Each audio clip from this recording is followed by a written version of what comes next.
welcome to True Heel Heat.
Hello. It is me, your True Hill Phenom SP3. We are live on the True Hill Heat YouTube, Facebook, and Twitter for AEWramble episode 40, Hot Potato ? We're going to be talking about last night's AEW Dynamite from Philadelphia, Pennsylvania. As always, I am here with the man of 43,000 subscribers. I feel it just went up just a few subscribers as I'm saying that. The author of Ascension, and yes, the man you go to for your Tony Khan and AEW criticisms, the one, the only, Jimmy Macram. Hello, ladies and gentlemen. We're going to be on the same page this episode, mostly. Mostly, I'm sure. It's time to have some fun. As always, if you're with us live, remember to drop a thumbs up on this video. Share this video with all your wrestling fans, friends, and family on all your favorite social media platforms. If you are new to the True Hill Heat YouTube channel, hit that subscribe button, hit the bell to stay notified for all the great content here, because we got plenty of great content to enjoy on the True Hill Heat YouTube channel. But as always, we are here to talk AEW Dynamite. And as always, I asked Jimmy the usual question: one word to describe your feelings on last night's AEW Dynamite from Philadelphia. Viagra. No, not because of Paige Van Zant, though, always. Thought that episode was rock solid. There we go. That's fair. And as always, we want to hear from you guys. AEWramble, as always, is interactive, so we want to hear from all of you, your feelings on AEW Dynamite. The best way to have your comment highlighted on screen is with a super chat donation. Any dollar amount, it matters, it counts, it helps the channel grow, it helps for a lot of our contributors to get microphones and other content. We want to do content on Twitch, like capture cards. We need stuff like that, so help us out with those super chat donations. It goes a long way. We got already in the chat with us Film Nation BTS saying AEW. We got the Negro Bug. It actually stands for armpits. Ew.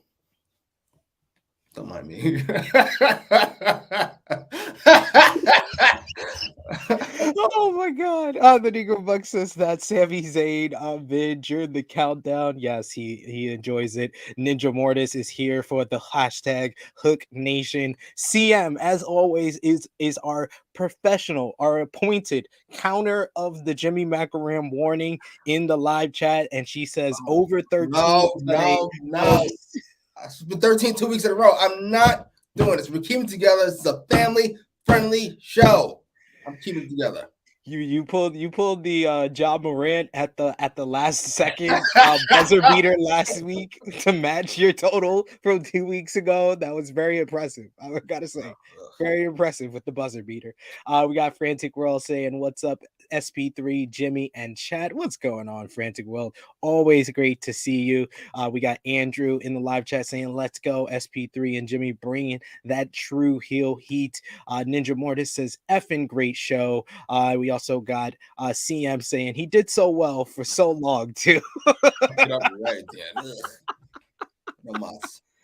No mas. But yes, let's get into AEW Dynamite. Keep those comments coming in the live chat. And like I said, super chat donations go a long way for us here. But we are here to talk about the April 27, 2022 edition of AEW Dynamite from Philadelphia, Pennsylvania. As always, with the last couple of weeks, we've done the same thing. I will ask you again, Jimmy, what did you think about the crowd last night for AEW I Dynamite? thought they were really good for what they were given.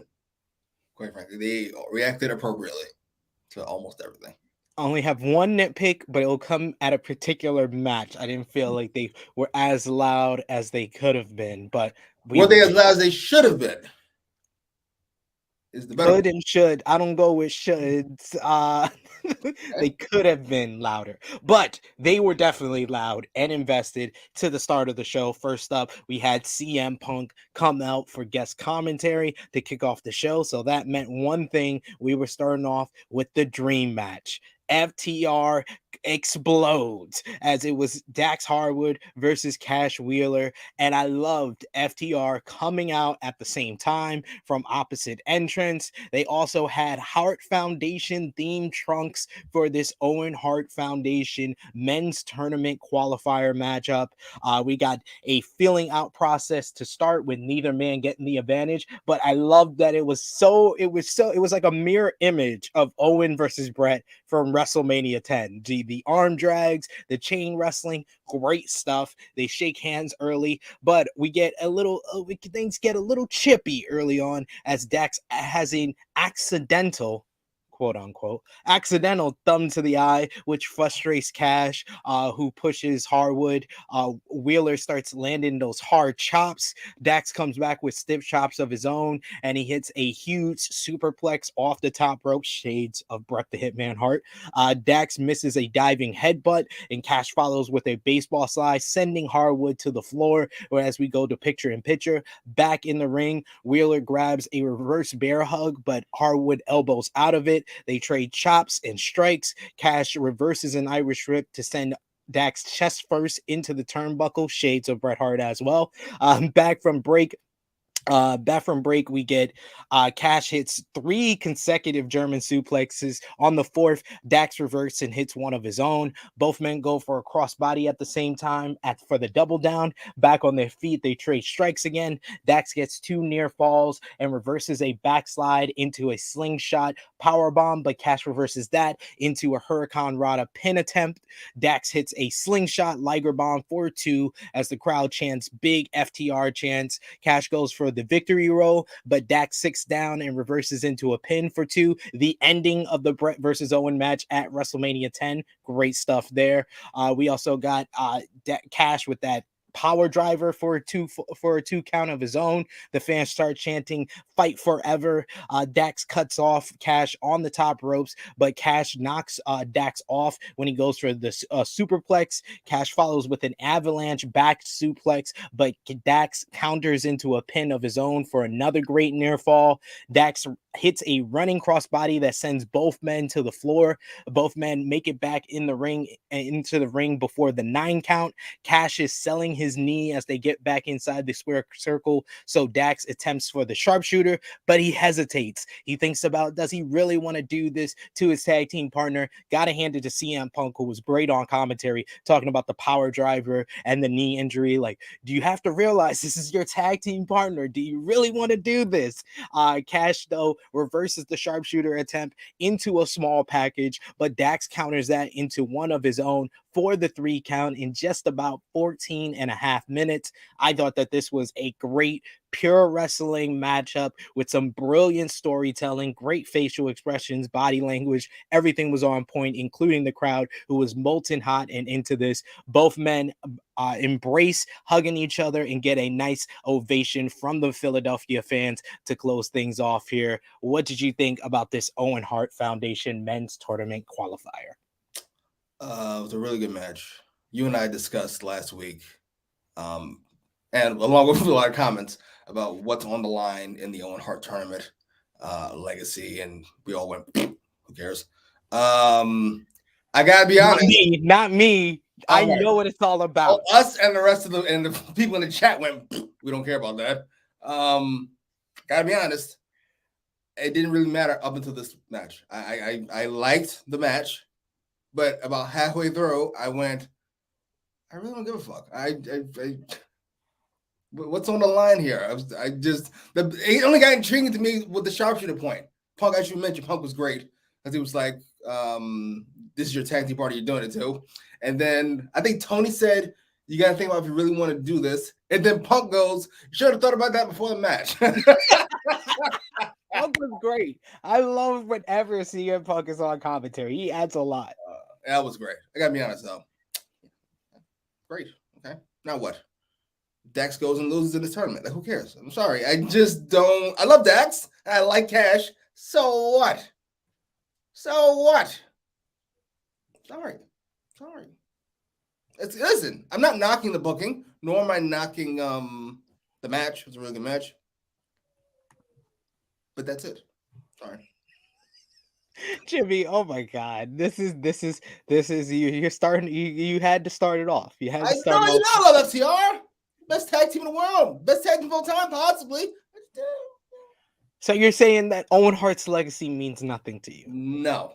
The words and opinions of Jimmy Macram do not necessarily reflect those of True Heel Heat, its viewers, or affiliates. Does that count? I have to pretend that because somebody's dead, they're significantly better than they were? Oh my God, he was great. I was just watching. He was great. He's not fucking 2 tournaments worth. That's the only thing that counts in this fucking tournament worth. I'm sorry. He isn't. Like, what's the new rapper that always died? There's one a week, but let's say him. Whoever that is. I'm not gonna pretend he's Jay-Z because his daddy isn't. I'm sorry. Getting shot outside a convenience store does not make you Eminem. I'm sorry. It is what it is. I'm sure somebody did. I apologize. The words and opinions of Jimmy Macram do not necessarily reflect those of True Heel Heat, its viewers, or affiliates. Right. Here's what I'm trying to say. He said he was gonna be good today, ladies and gentlemen. Here's what I'm trying to say. Owen Hart was really good. But this is like Ric Flair, Shawn Michaels shit we're doing here. This is over the top. It's not even over the top. I just don't. We got the Nigo Buck who says, was glad to see FTR coming out together. Really great match. They have great chemistry as a team and as opponents. Happy Dax the Axe got the W. Yeah, this was his first W in singles competition. Despite all these great singles matches he's had, this is his first one that he won. So, I think we talked about possibility of Cash winning this one because he's the lesser known of the two. But it did make sense for Dax to get the win, even though I thought with the finish, it would have been a little bit better if Cash got the win due to Dax hesitating on the shot. I agree. I didn't even think about that. But once they mentioned that Dax hadn't won a singles match, I went, he should probably win this one. Yeah. When they did they also did, I know you don't watch a lot of the alternate stuff that they got on like YouTube and stuff, but they did a great video package, like 8 minutes long, of them their story heading into this match and the reason why they wanted this match, which was great. That added context. And then they talked about how Cash hasn't had a singles match in such a long time and has never had a singles match in AEW, which says a lot about how they care about the tag team division. Because I know you haven't watched WWE in a while, but in WWE, every tag team partner on a way to a tag team match at a pay-per-view, they have singles matches galore. So it's kind of something crazy that FTR has been with AEW for 2 years, and this is Cash's first singles match. In 2 years? And they finally started using them, huh? Fair enough. And singles action. They've been using them since. Will you stop? Fifth Generation Carney saying this match was so fucking great. We got Frantic World who says Cash versus Dax was really good, and he also says it was just you, Jimmy. That is distinctly not true. Whenever one of you bums agree with me, I mark that in my head immediately. Like, look at this guy. This guy's not an idiot. Always. The words and opinions of Jimmy Macram do not necessarily reflect those of True Heel Heat, its viewers, or affiliates. Is bums bad? I guess whatever one of you idiots. Oh, sorry. Not all of you. Some of you. Oh my goodness. Negro Buck saying Punk was like sharp that shooter. Yes, Punk was great. Punk was like the cherry on top of this great one here on this show. Annika saying so cool that Punk came out as FTR surrogate Bret Hart. Absolutely. Absolutely. And I loved him saying, like, I don't really like these guys because of the company they keep. This is acknowledging of the history that he's had with them. I like that type of stuff. Everybody taking count. Negro Buck hit that. They're against me. I can't win here. Annika says that. Thank you. Absolutely. Negro Buck says those are fighting words. Owen? Listen, I love that. Like I'm being outrageous. I say he was a very good wrestler. What do you want? And then why Nipsey catching strays? The fuck? I love Nipsey. I love what he stands for. I love his fucking ethic. I love his business acumen. Why do I have to treat him like he's Tupac all of a sudden? This is outrageous. I see, it's absolutely right. I be trying to stay. I be like, wait, what did you say? Do you want a record? Do you want to take that one back? I didn't think about how much you love Owen Hart, apparently. Jesus. CM says Owen will always be the better Hart to me. Oh, snap. Hey, he was the more high flying of the two. I'll give you that. If you like a little bit more flash in your wrestling, he certainly was the more charismatic of the two. Oh, absolutely. King of Hearts, the Slammy Award winner. Come on, Owen Hart is hilarious. Owen Hart was funny before it was like a thing to be funny in wrestling. That's a good way to put it. EBB says, I hate to agree with Jimmy, but I've got to say I didn't find it amazing. I get where he's coming from. It was lovely, just lovely stuff. That's a shame. EBB got hacked because he's correct for once. That's Negro Puck saying Owen was a great wrestler, great human being, and an incredible family man. That legacy is very worthy of 2 tournaments. First of all, leave that up there. Let's chop this to bits up right away. No, bring that back. Bring that back, Skip Bayless. Owen was a very good wrestler. That's one. Great human being and incredibly family man. Stop trying to stretch things out. That's one thing. Owen was a very good wrestler and a great human being. Full stop. And not worthy of 2 tournaments. I'm sorry. He was a great human being, an incredible family man. He was a nice guy, a good guy. That's like 6 things. No, it isn't. That's one thing there. Oh, man. Oh, Will Chesum for a question for me, for later. SP3, why is Thunder Rosie getting 30 seconds of airtime and she's the champion? I'm not going to criticize it because it was 30 seconds at the right time. It was 30 seconds to tell us what's to come. So we will get to that. Because, the women's booking has been one of my big nitpicks of AEW. And I saw good things and I saw bad things on this episode. So we'll get to that eventually. Every time the Hangman. I mean, well, to be fair, Hangman Page was out due to testing positive for COVID. Jesus.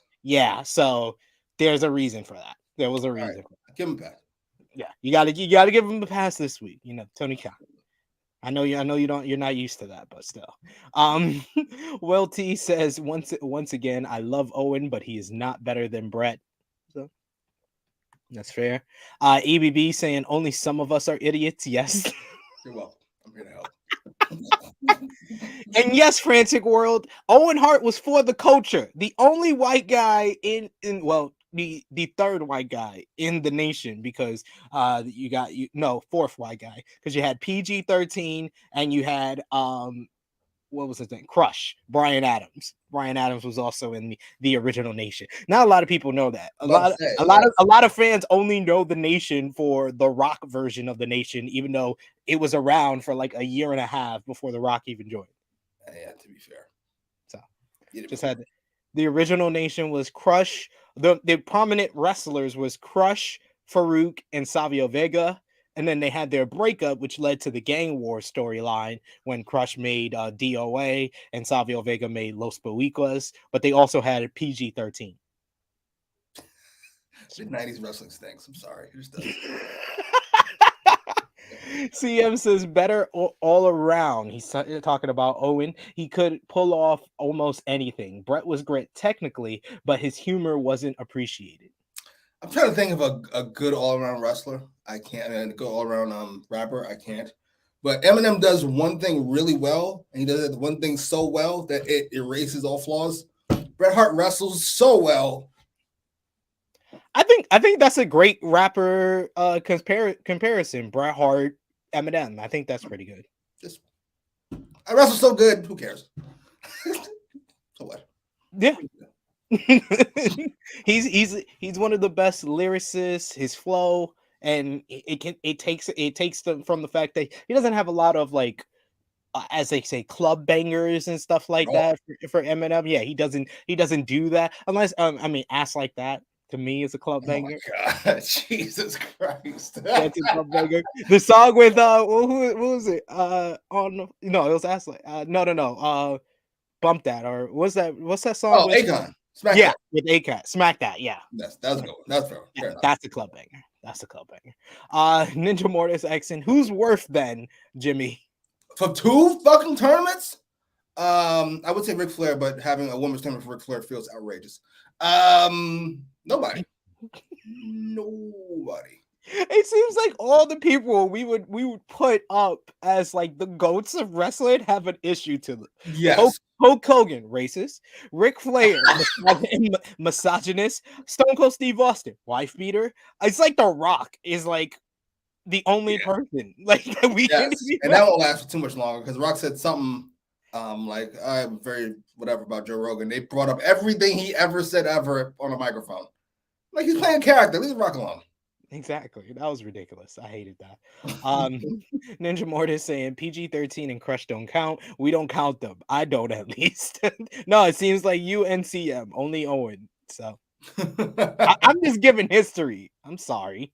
And yes, CM, don't do that. Don't do that. Don't do that. Don't do the reverse racism that happens in every barbershop that I've ever been to. You try to discredit Eminem because he's white. Oh, Black Twitters, they turned on Eminem a few years ago. Oh yeah, I know. It's been like that. I had our very own Chrissy Love tell me that who is it? Kendrick Lamar is better than Eminem. And I was like, what? I was like, Kendrick Lamar is great. It's a discussion. He's great. It's a discussion. He's great. I'm waiting for the discussion that works. I mean, hey, I love Kendrick. He's my top 5. Wow, don't do that, Skip Bayless. That's a debate for another show. The people can vote on it if they want. If you want us to do a show and a debate where we could talk about that. We got Chief who says Bryan Danielson flows like water every time steps inside a ring. Absolutely. Yes, we're about to talk about him. Kid Get Money saying, I'm a big Eminem fan, but Smack That was not a club banger. How old are you, sir? You my age. I was a club banger. That was fantastic. see him yelling at me. Reverse. Oh, I love that. She also says, I like him. He's good, but one of the best lyrically. Chill. You must be on the booty crack with Chunk. Wow. And look, even now Romeo's yelling at you.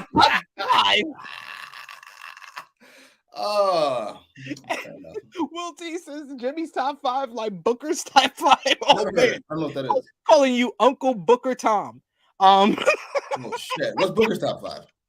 I don't know. I don't care.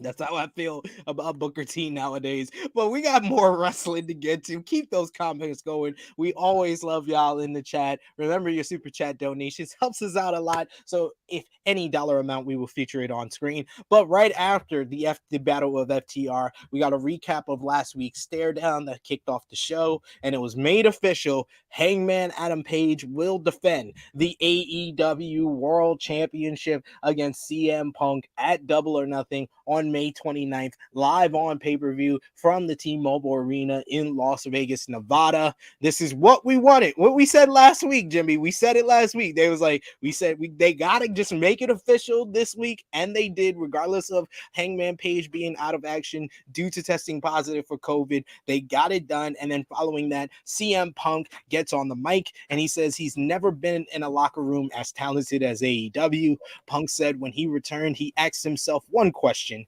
Can I still do this? And now he could say, yes, I can still do this. Punk says he has respect for everyone he's been in the ring with, except for Eddie Kingston. He says everyone was a warm-up ahead of this match at Double or Nothing. Punk says he has never been a gambling man, but he will always bet on himself. Win or lose, he will fight till the wheels come off, and he's going to be in the fight of his life talking to Hangman Adam Page. I thought that this was a strong babyface promo, and of course, we want to say everyone here at True Hill Heat wishes Hangman Page was here for this exchange and hope that he has we're wishing him all the best on his recovery from COVID-19. But what did you think about Punk's promo? Boy, it sure feels good to be here and insert name of town. Boy, I sure insert name of company. I can't stop thinking about that every time he talks now because it's so fucking accurate. Listen, as in a vacuum, this is really good. Punk is a good promo. He can do it in his sleep. And quite frankly, it feels like he's been doing it in his sleep whenever MGF is not involved. Just fucking, he's thinking about his grocery list as he's giving this promo. He could not give half of a fuck about what he's saying. I'm sorry. It is what it is. Like, yeah, he can turn it up whenever he wants. I expect he will once Hangman shows up. But sure, good. I do like the way it was shot. I like him walking around the ring as they did. It was a little different. It's a little bit of direction. It looks like some dummy's not asleep at the wheel. Tony, thank you for showing up to work and actually doing something instead of having your wrestlers do everything. Unless it goes wrong, then it's also their fault. A good promo. I'm gonna let that one slide. I'm not gonna hit the warning for that one. That was okay. But yeah, I thought it was a good promo, and I think that you are grossly overlooking his interactions with Eddie Kingston. Those promos were great. Those promos were great. Yes, those promos were great. And I loved him. I loved him name dropping. He's like, I respect everyone I've been in the ring with, except for Eddie Kingston. That is so great. He brings his Twitter gimmick to fucking AEW. I'm here for it. He's like, I'm going to keep that same energy. Some Nation saying CM Punk's promo are based. He's how old are you? He's 12. Roxy, 12, enjoy. Roxy says, I think TK is watching. Oh, well, if he is. The words and opinions of Jimmy Macram do not necessarily reflect those of True Heel Heat, its viewers, or affiliates. Do not necessarily, but they probably do. That's just me. That's just me, making sure I still get my invite to the media scrum. Just saying, I want to get invited to the Post All Out media scrum. Might be in Chicago that weekend, so just want to put that out there. Will T saying, glad Punk and Page is happening. Page is okay, but shouldn't be world champion at all. Wow, that's a hot take, but I don't think it's too hot. I gotta be honest. The way they booked him, I'm not sure Tony Khan believes that either. Well, the reaction from the fans say that he should be a TK. I mean, the fans love him, as they should. But fans love too. Orange Cassidy. I want him as a world champion either. Not comparing Orange Cassidy to Adam Page for all you lose your fucking minds. I'm just saying. Fair. Mick Jackson saying, love that Punk and Eddie are keeping the same energy towards each other. Yeah. You need to run it back. It was a fucking 2-week fucking feud. Boo. I hope they do when Punk is champion. That could be a great main event for a Dynamite. Or even if you want to get ratings up for Rampage, that's the type of thing that would make people watch Rampage. EBB saying the most unpredictable main event in AEW pay-per-view history. I ain't taking any sides here, right? But I heard that CM Punk eats burgers with knife and fork. Ain't trying to take a side. Eddie Kingston was right. Yeah, okay. All right, EBB. We know where you stand. But do you agree? Do you think that this is the most unpredictable main event in AEW pay-per-view history? Yes. The most unpredictable world title match, I'd say. I couldn't tell you. I feel like Punk's gonna win, but I would not be shocked if Hangman walks out with it, even a little bit. Yeah, it's kind of his thing of his title reign has been he's been beating all these guys that came during the summer and fall of last year. He's beaten Bryan Danielson, he's beaten Adam Cole, and now he's versus CM Punk. This is kind of the third beast or the third monster that he has to overcome. And I think that this could really solidify his title reign. And you can always go back to it. They can always have a rematch where Punk wins, and that could lead to the Punk heel turn that Jimmy wants so bad as well if he loses at Double or Nothing. I don't ask for much. That's all I ask for. That and a good wrestling show, which I get half the time. Andrew says, gotta love Jimmy. Yes. CM didn't like that. Nah, that's not right. Hit that button. Oh, we got B Boop asking, would Jimmy ever go on Sour Grabs? He seems sour enough. I like the show. Yeah, he likes the show. I like Hangman. I like Punk. There you go. He's phoning it in. It is what it is. Andrew saying True Hill Heat in effect. Absolutely. CM saying 4 should be 5. See, I'm not as quick to the trigger. I give Jimmy a chance. If I can see it from any type of his perspective, regardless of me agreeing with it or not, I try my best to not hit the button all the time. EBB saying good guy Punk with the slide digs in their promos, I think is the way to go. It'll be similar to Eddie versus Punk. Y'all underestimate just how over Hangman is with this fan base. No, I'm not underestimating how over he is. I think that that's what I'm waiting for. I hope next week Hangman is healthy, he tests negative for COVID-19, and we can have an in-ring exchange, because I've been saying this for it feels like a month now, that I want to see Punk bring that same energy that he brought to Kingston, where he looked down on Kingston, and he has the perfect thing to look down on Page for. Page got to the top with a bottle and a drink in his hand, while CM Punk is the straight edge Second City Saint. This just writes itself for Punk to not go all the way heel, but go slight. It's kind of going to be like the first couple of weeks of his feud with Jeff Hardy, where Punk was still a babyface and they were doing more of the slow burn, but he talked about, you have 2 strikes, Jeff, and I have none. Like that type of stuff. I can see him doing that with Hangman Adam Page. Imagine not underestimate how over Hangman is. Just last week, when they were face to face, it was clearly a pro Hangman crowd. It is what it is. He is one of those overmen people in the company. What are you talking about? Stop projecting. This is what it is. This is Hangman Page's fans with their typical inferiority complex. Stop projecting on the rest of us. It's just you.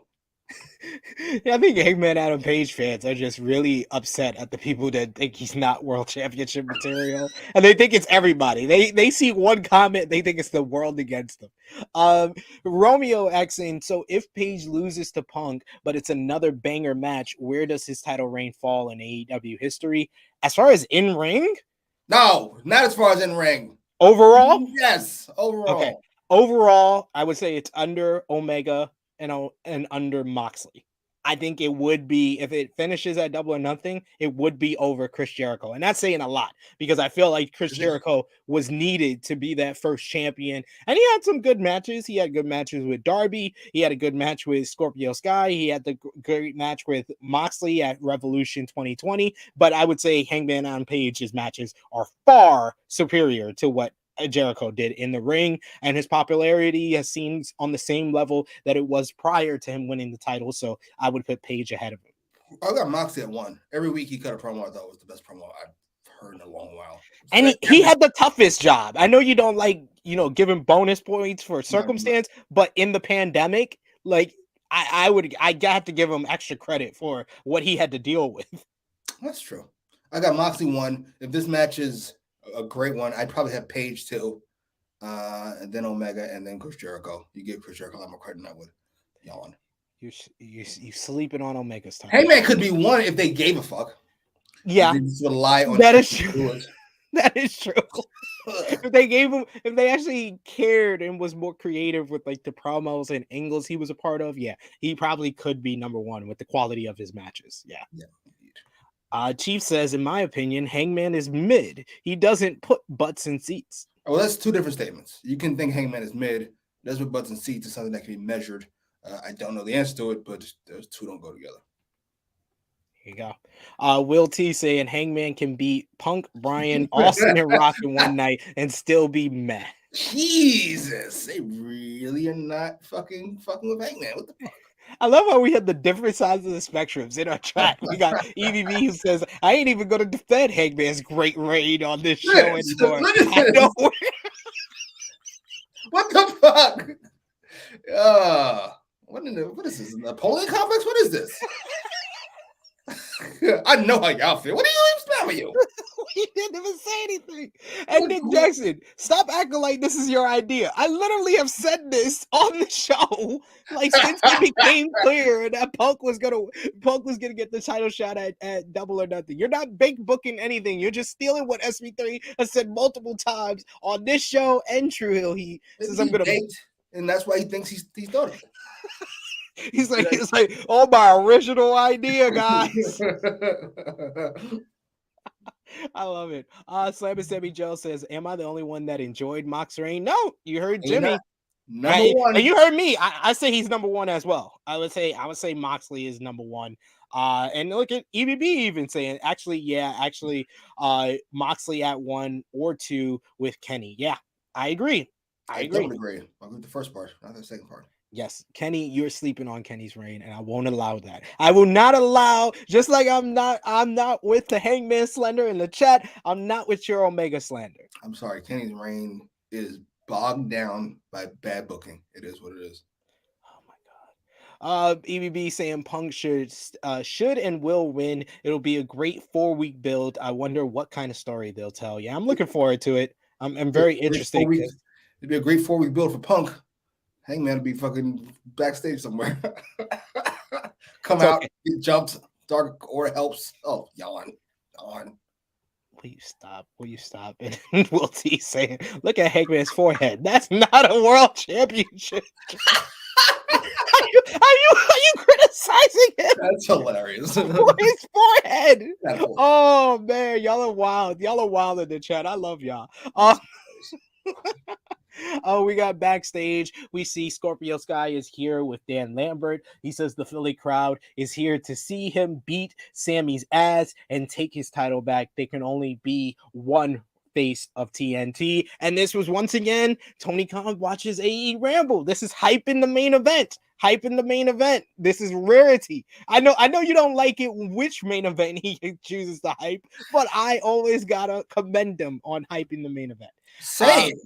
You should hype all of them. It feels like wrestling 101, you would think. Unfortunately. One of those guys with 30 years experience, they don't have the main event. I hate him so much. Why'd you have to add the fucking in? The words and opinions of Jimmy Macram do not necessarily reflect those of True Heel Heat, its viewers, or affiliates. This shit represent everybody with a brain. Tony Khan's a fucking moron, and we all know it. The words and opinions of Jimmy Macram do not necessarily reflect those of True Heel Heat, its viewers, or affiliates. Next, we had Trios action.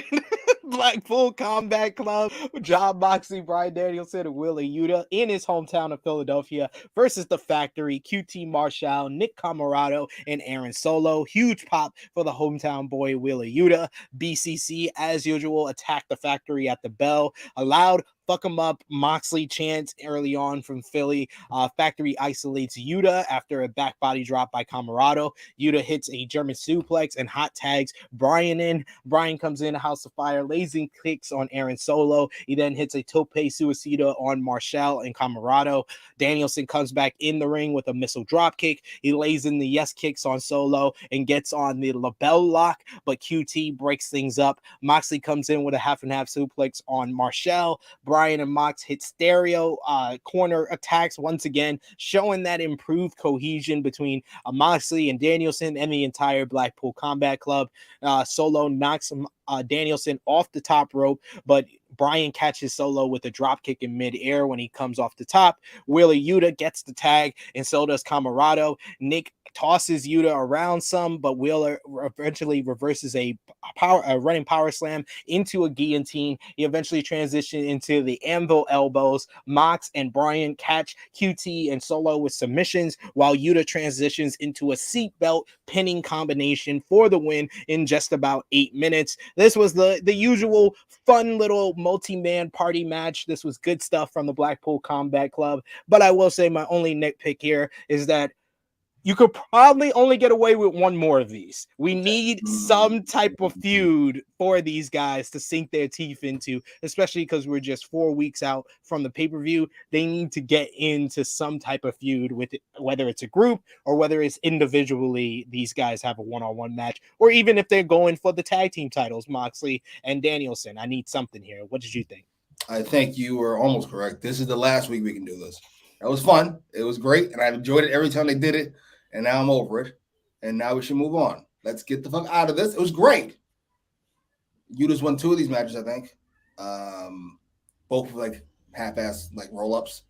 All right, I got it. He's not a badass yet, but he is getting better. He's winning matches. I got it. Now we need to evolve. Why did we drop the Trent thing? We should be fighting Trent. Yuta versus Trent should be somewhere. What's the pre-show called? Whatever the fuck that is. And then have Moxley and Moxley and Dragon put the tag belts on the card. I would even take, and I think I put this when so I think it was Jay Shell from Late Night Grin and Wrestling Purist. She put out what would be your Double or Nothing card, and one of the matches I put was Blackpool Combat Club versus Best Friends. Now that Orange Cassidy is healthy, that should probably be, if you want to keep them in the trios match, at least them versus a trio that actually can win matches. And that would be that's a step up when it comes to the Best Friends. We can do Trent versus Wheeler Yuta for like the pure championship. I don't know why he's getting a shot at the TV title, and he probably should get a shot at Wheeler Yuta's ROH championship. But I would do that on TV, or maybe even Chuck versus Wheeler Yuta, since they had the connection that he was his trainer for a while and stuff like that. You can do that first, and then you could do the Wheeler Yuta Trent match maybe later on. But that's what I would do to build up to Best Friends versus Blackpool Combat Club in a trios match at the pay-per-view. Yeah, I agree, except not pay-per-view. I'm sorry. I have no interest in BCC versus fucking the Best Friends pay-per-view. I don't care how much merch Orange Cassidy moves. I'm not interested. Sorry. That is a demotion from Moxley and Dragon. It just is. It just is. It isn't. It is. Facing the Best Friends. I went from facing Hangman for the world title twice to facing fucking Chuck to facing Orange Cassidy. What? Get me the fuck out of here. Will you stop? You're ridiculous. Backstage, Tony Schiavone is with Britt Baker, Jamie Hayter, and Tony Storm. 3 of the women qualified in the Owen Hart Women's Tournament. Britt talks trash to Storm, who brings in Ruby Soho. Ruby says when someone new comes in, Britt and Hayter always do the same thing. Soho says, like Owen Hart used to say, enough is enough and it's time for a change. Ruby and Tony challenge them to a fight, but Britt says they gotta go visit Soho's home at catering. And then Ruby says, points out how Britt told Storm at the beginning of the promo not to leave, but they just did. What did you think about this little interaction here? I think this is the first time they actually showed some type of creativity with these backstage segments, with actual lines that I will remember a week from now, because they hadn't done that in the 3 previous times they've done this. Yes. Yes to all that. This was finally good. Ruby Soho, I thought, was the MVP of this. She was great. Jamie Hayter was great. Go Baker was great. Tony Storm was there. She definitely was there. She might have said something I don't really remember. But I don't know why this is not a story. I don't know why Go Baker's slow descent from the top of the mountain is not a thing. It feels like it should be a thing. It feels like it could be a thing. Maybe somebody with 30 years experience will fucking spit it out, and Tony will have to listen to them. I gotta be honest. The fucking you guys she's talking about throwing your dick around. And then I think fucking Jamie Hayter lift up her fucking shirt to see if she had I don't want to get in trouble. Yeah, that was great. That's fucking Jamie Hayter is getting over with me, and the little things she's doing in these segments are working for me. But it seems like the prediction that we saw in the chat that we both agreed with seems like it's coming more to fruition, because this is more becoming about Storm versus Baker, which probably should be the finals of the Owen Hart Women's Tournament. agreed, and Goldberg should lose. Then she should go away for 2 months and come back a babyface. This is not complicated. Make this happen. Because I don't trust you with a good story. Just turn into babyface. She was away for a month. That was enough. Just turn babyface after the tournament. Backstage, again, when we come back from commercial, we got Christian Cage and Jurassic Express are interviewed by Tony Schiavone. Jungle Boy says he doesn't want to sound like a sore loser, but he feels like he could have beaten Kyle O'Reilly. Unfortunately, he didn't get the job done. And Christian remarks and says Jungle Boy doesn't sound like a sore loser. He sounds like a loser. Cage makes a challenge to any top 5 team to face them. In comes Team Taz's own Ricky Stark and Powerhouse Hobbs. They step up. They accept the challenge. They said it doesn't matter if it's Dynamite or Rampage. They will beat them. And I just put in my notes, I am with this. What did you think? Yes. I mean, I don't like how AEW always has somebody standing by for somebody to happenstancely say something. And then there's, oh, the thing I was looking for is right here. Oh, what a fucking coinky dink. It was just right off camera. Christian was great, calling him a loser. Some of the lines I'm gonna remember that one. Because it was so like harsh. Like you sound like a loser. And then Jungle Boy Fake, I am a loser. Yeah, you are. But then Christian kind of saying, you're a good blah, blah, blah, blah, blah. Whatever. I'm not mad at the build, it was put on pause for fucking 3 months. Fucking turn Christian, let's go. And Ricky Starks came in like a house of fire, crushed everything, and left. I'm here for it, and they better be on the card. Double nothing. Not this match, obviously, but you know what I mean. Them two, period. We got people in the chat calling for the back-to-back warnings that we did a little bit ago. We also got Romeo in the chat says we can speed right through this portion of the show. I'm not here for your hatred of fucking Wheeler Yuta. I don't even understand. Yeah, it's ridiculous now. It's a parody. It's a parody now, ladies and gentlemen. It's getting a little too outrageous for me and my blood, ladies and gentlemen. Roxy saying that I would love to see Blackpool Combat Club versus House of Black. I'm with you there. Not yet. I don't want to see them get buried. EBB saying Tony added this match, saying on Twitter, due to popular requests by the fans. Well, shit, I wish he listened to our requests about the shit week-to-week booking of the women's division. Yes, why can't it be adding a women's match to the card, Tony, last minute? They have vaginas, and that's gross. Yucky. Frantic World saying Blackpool Combat Club versus Best Friends would be good. Thank you. Stop it. Nico Bug saying good idea for Mox and Brian for the tag titles. I would love that. They're ranked now. They're in the top 5. I think they're right underneath Team Taz. So hey. We got Kid Get Money agreeing with you, saying Best Friends is a step down. As everybody agrees, except whatever the fuck that was 2 seconds ago. Ugh. EBB also saying I would just have them go for Jurassic Express. Honestly, them versus Best Friend doesn't seem like the best uses of Mox and Danielson on pay-per-view. If that was my idea, he would have said it's a terrible idea. But it's your idea. It doesn't seem like quite the best use. So just say you hate it. Don't be that guy. I love that. Enough of this. Get rid of him. Negro Bug saying I like the enough is enough line in from Ruby Soho. Yes, I enjoyed that for real. We also got here a super chat donation from EBB. We appreciate you, good brother, saying Britt Baker can't cut a heel promo that actually puts over her opponents. Jericho does it perfectly. Just look at at last night with Eddie Kingston. Britt hasn't cut a good promo since the Ruby face-off. Thoughts? Wow. Thoughts. You're a cunt.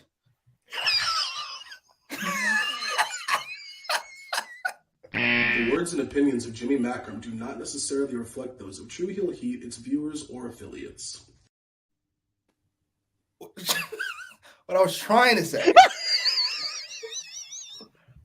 Oh my god.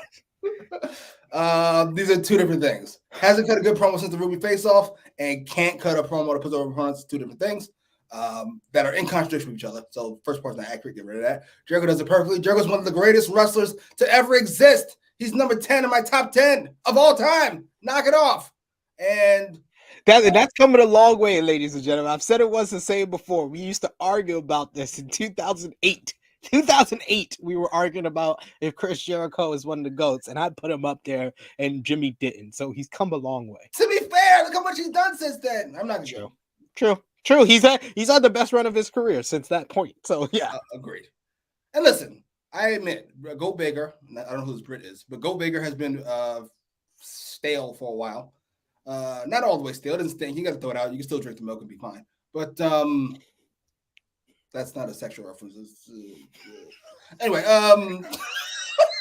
it wasn't. okay. Yeah, she needs to switch it up. Fair. First of all, she wasn't supposed to be a heel, and she's not to be the fucking greatest heel in this fucking goofy ass women's division history. Give her time. Give her time to develop. Give her time to figure this shit out. It takes time. Give it a bit. A bunch of people saying, "Damn, Jimmy." God.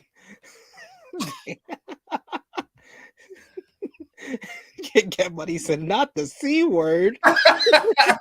Oh no. We also got Roxy asking, "Who's your number one, Jimmy?" Come on, don't do that, Skip Bayless. Everybody's number one. Everybody should have him number one. I don't care how many people he fucking sexually harasses. It is what it is. Ric Flair's number one. He could stab my mother and I would hate him for it. He would still be the greatest wrestler ever. That's how that works. He would be saying, "Well, fuck you too, you cunt." Don't worry, cunt is a regular word here in England. It ain't that offensive. Oh, cool. Yeah. Yeah, I don't think that. And you're a man, right? So it's also not misogynistic. I guess there's that. Nico Bone saying Jericho is on my Mount Rushmore. So you know Mount Rushmore only has 4 places, right? So that means Chris Jericho's in the top 4, right? Yes. You know how fucking outrageous that is, right? Hey, change the business. Change the business by going to New Japan.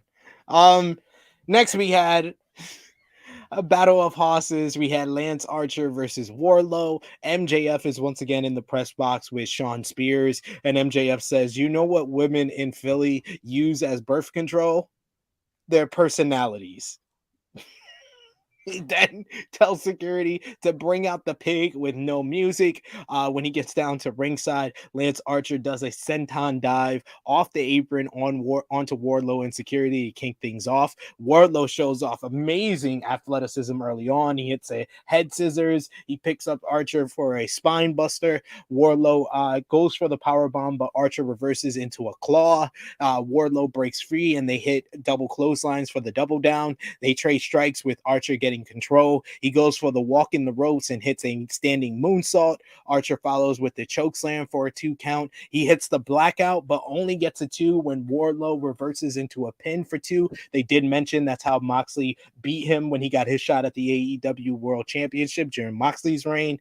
Archer goes for another blackout, but Warlow blocks. Archer climbs to the top, but Warlow fights him off and hits a crazy swanton bomb for a 2 count. Warlow eventually hits a 4 count of the Powerbomb Symphony for the win in just about 5.5 minutes. I thought that this was a good house fight. Warlow showed off a lot of what he has, his size, his athleticism during this one, and this was one of his better matches in recent history. It's not his best match. Still think that's his debut against Cody. His match against Hangman Page was really good as well, but this was one of his better performances as MJF and Sean Spears were pissed, and post-match the Philly crowd chants Warlow, and security handcuffs him and escorts him out. What did you think about Warlow versus Archer? I thought it was fine. I thought the silence for Lance Archer is telling. I don't know why we're still doing this outside of the fact. I don't know. Actually, I had something. I got nothing. Why? We tried heel. We tried babyface. We tried heel. We tried tweener. We tried babyface. It's over. So hopefully, fucking Warlow kicking out of the blackout is the last thing we can get of useful Lance Archer. Over it. Let's move on. Match ended with the Swanton, but I know we gotta get the powerbomb spot in. So fine, great. Warlow's great, and he appears to be getting more over by the week. Or maybe Philly's just better at chanting than last week's crowd was.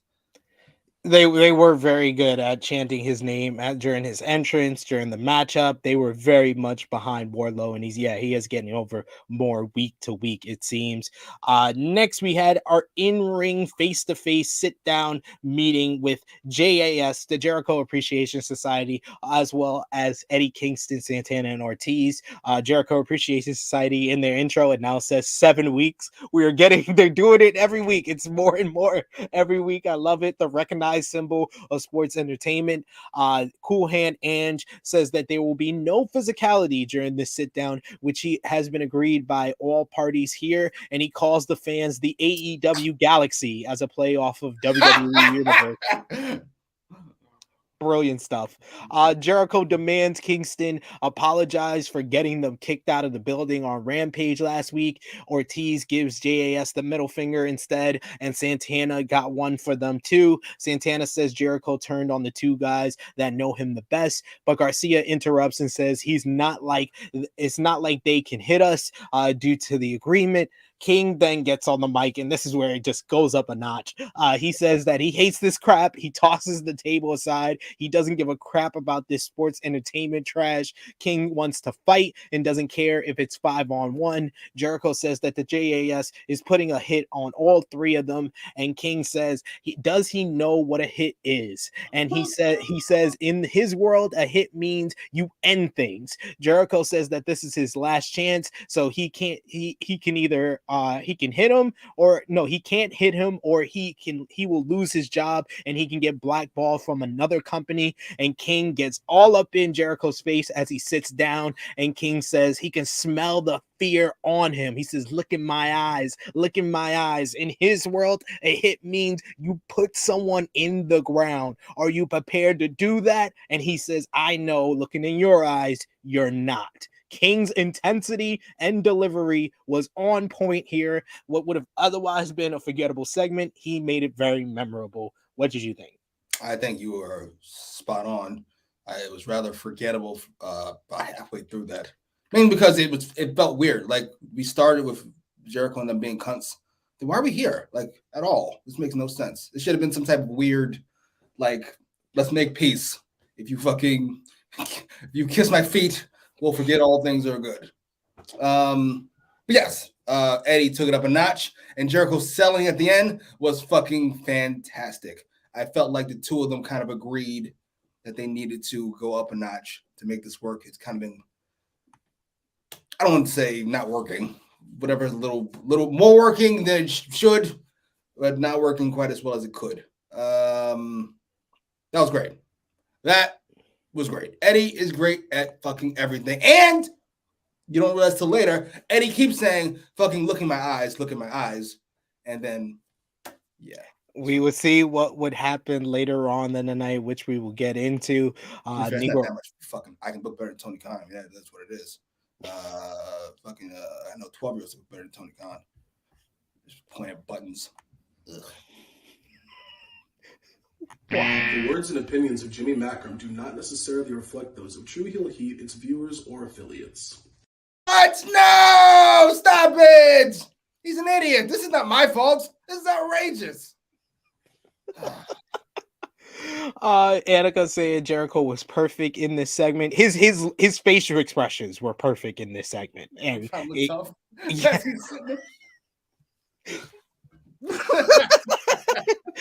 stuff. EBB saying Eddie confessing to murder wasn't surprising at all to me. That was great. Negro Buck saying Eddie's intensity was through the roof. So good, man. And Kid Get Money saying everybody's giving middle fingers for gifts. My birthday's coming up. If anybody needed gift ideas, there you go. There you go. We also got Truly Heel Romeo saying they're drawing attention to the fact it's 5-on-3. This just has to be blood and guts at this point. Yeah. I agree there that they need to call the rest of LAX, Homicide, Hernandez, call up Conan and be like, we need the reinforcements, dog. Bring in the reinforcements and even the odds. I want a full-on LAX versus JAS roar. That's what I want. I wouldn't hate that. Preferably take two of these guys out, move on with life. EBP saying anyone else get the feeling that Eddie's energy is so hard to match that these two groups aren't on the same wavelength. It just feels weird, but I'm enjoying the JAS and Eddie and Proud and Powerful as acts themselves. I mean, I like the juxtaposition between them. Like Eddie and Santana Ortiz feel like real life New York city thugs, while JAS feel like caricatures. Like the only person who doesn't really get with this whole sports entertainment thing is Garcia. It feels like he's trying too hard a little bit. Yeah. It to answer EBB's thing, it does feel like they're off half a step, but I feel like that was the point this episode. I feel like Eddie and Jericho are trying to work us into a shoot. We slaps the mic down and tells somebody else to go get one. It was fine. I liked it. And he tells what's called the back up, which I thought was great. Back up off me. Back up. I swear to my mother. I love every time he says, I swear to my mother. I swear. We got Easy Attack saying, with a super chat donation, thank you so much, Professor Chris. We appreciate that, good brother. Saying, can someone please tell me why Santana, Kingston, and Ortiz are idiots? They keep walking into ambushes without extra thugs. They from New York. Where they goons at? You can't afford airline travel if you live in New York, man. It's already expensive to live here. Let alone taking a flight to get to where AEW is at. I know they were in Philly. In Philly. I know. I said, I know they were in Philly, but even then, man, people getting in car accidents with New Jersey plates in Philly. So it's hard out here. It's hard out here in New York. They got to come back strong. We'll never talk about the fucking thing yet, but they need to come back. This would be a real over the top thing they come back with. Yeah. They took it up a notch. I know there were some people asking if we really needed it, but yeah, you needed something after this segment, either a match setup or some big angle to kind of progress things. And I think that's what they did later on in the show, which we will get into for sure. But thank you so much, Easy Attack, aka Professor Chris, with that super chat donation. We greatly appreciate that, good brother. And next, backstage, we get a quick little vignette, Sammy Guevara vignette with Ty Conti, hyping up the main event. Sammy says Scorpio was TNT and tag champ, but no one remembers because Sky is boring. He says, I don't know what's brighter, their future or Ty, and they make out. Once again, hyping the main event. Credit. Sure, yes. I also used the bathroom today, and I washed my hands afterwards. Do I get credit? Yes, you do. You have good hygiene, sir. Congratulations. And even a bigger shocker, I know at this point, this was about 9:05 p.m. And what was the next match near the top of the hour? The women, Serena Deeb versus Karasheeda. Like, I was shocked on social media. I was like, this is like the best position for a women's match in I don't know when. Like, since they main evented, since it was inside the cage with Rosa and Baker. That was a month ago now, ladies and gentlemen. Just wanted to note that. Serena Deeb versus Karasheeda in a Philadelphia street fight. They are 2-2 in their past meetings coming in here. Sheeta comes in with the kendo stick and has on jean shorts. I always enjoy when it's a street fight and they're not wearing their regular clothes. They're wearing like street clothes. I always enjoy that. Sheeta tackles Deeb and mounts her for punches. Sheeta follows up with a second rope dropkick. Deeb catches Sheeta coming off of the apron with a steel chair to the knee. Serena follows with a knee breaker on an open chair before the break. During the break, Deeb works over the knee with a leg lock on the bottom rope. Back from break, Deeb is sitting in the middle of the ring, very happy with herself. Love her facial expressions. She was great. Sheeta launches Deeb into an open chair face first. However, Deeb gets powder from under the ring and throws it in Sheeta's face. She then hits her with the kendo stick. Deeb goes for the detox, but she reverses. Sheeta reverses with a backdrop, and she then blindly swings the kendo stick and hits Serena before getting a bottle of water to clear her eyes. Sheeta hits a drop kick off the steel steps on the outside and then unloads on Deeb with a kendo stick back in the ring. Sheeta lands 3 knee strikes and goes for the katana, but Deeb blocks with the steel chair.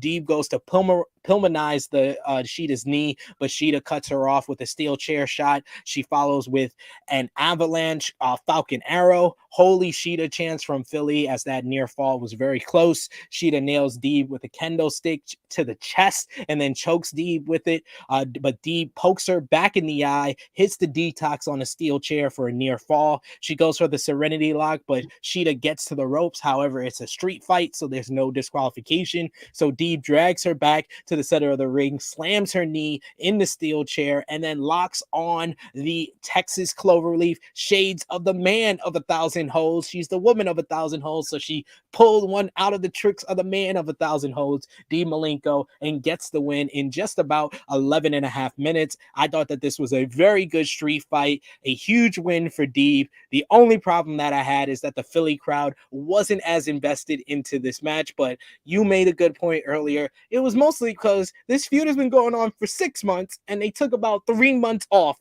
before this payoff match. But we did get post-match. We see AEW Women's World Champion Thunder Rosa is watching and looking very impressed, as it seems like Deeb, who is ranked number 1 in the rankings, will be the next in line to verse Rosa at Double or Nothing. What did you think about this match? Match was really good. Better than their, was it third or fourth one I hated? I forget. I think it was better than the third and the fourth one, honestly.